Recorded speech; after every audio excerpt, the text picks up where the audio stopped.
অনুপস্থিতির মাঝেও অস্তিত্বের স্বাদ। ডাব নেই, তবু তার জল অনুভবে জেগে থাকে। যেমন সাবুর শরবতে স্মৃতির আভাস, যা ছোঁয়া যায় না, শুধু অনুভব করা যায়। শিবরাত্রির উপসে শরীরকে হাইড্রেটেড রাখা খুবই গুরুত্বপূর্ণ। আর ডাবের জল সবার পছন্দের, কিন্তু যদি ডাব হাতের কাছে না থাকে, বা যাদের ডাবের জলে কিংবা একটা ভারী সাবু মাখা সারাদিন উপোসের পর খেয়ে নিলে অ্যাসিডিটি হয়, চিন্তা নেই। আজ আমি নিয়ে এসেছি এমন এক সাবুর শরবত, যা একেবারে ডাবের জলের মতো খেতে, অথচ তাতে এক ফোঁটা ডাবও নেই। ডাব ছাড়া, কিন্তু স্বাদ হুবহু ডাবের জলের মতো। শরীরকে ঠান্ডা ও সতেজ রাখে। সহজেই ঘরে তৈরি করা যায়। উপবাসের জন্য কিন্তু একদম পারফেক্ট। শরীরকে দেবে প্রশান্তি ও শক্তিও। ডাব ছাড়া এই অনন্য সাবুর শরবত, যা একদম ডাবের জলের মতো।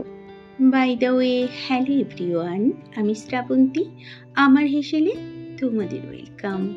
প্রথমে সাবু ভালো করে ধুয়ে তারপর খুব ভালো করে ভিজিয়ে নিতে হবে। ভেজানোটা পারফেক্ট আছে, ঠিক এরম হাতে দললেই চিপে যাবে, আর পুরোটা এভাবে মিলিয়ে যাবে। আমি একটা মিক্সিং জারের মধ্যে 4 চামচ মতো সাবু ভেজানো নিলাম, প্রায় 5 থেকে 6 গ্লাস শরবতের জন্য। আর এই পরিমাণ আঙুর নিলাম। আমি কালো আঙুর নিয়েছি, তোমরা গ্রিন আঙুরও নিতে পারো, কোনো অসুবিধে নেই।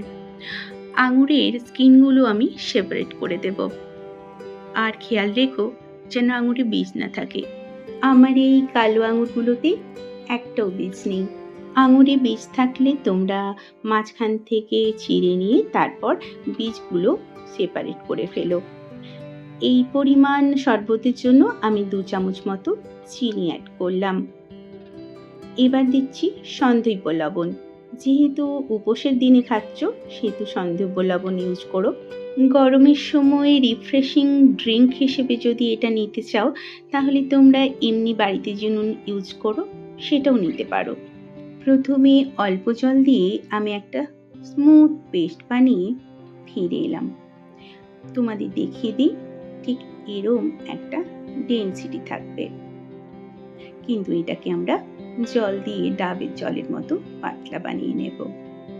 ফুল করে নিচ্ছি আমি কন্টেনারটা।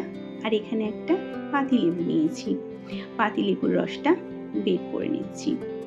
এখানে বলে রাখি, তোমরা যারা পাতিলেবুর রসটা দেবে না ভাবছো, অ্যাসিডিটি হতে পারে, সেক্ষেত্রে দিও না।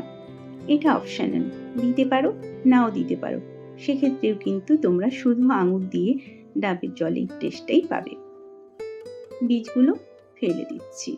6 গ্লাস শরবতের জন্য আমি একটা পাতিলেবুর রস দিলাম। আবারও বলছি, এটা স্কিপ করলেও কোনো প্রবলেম নেই।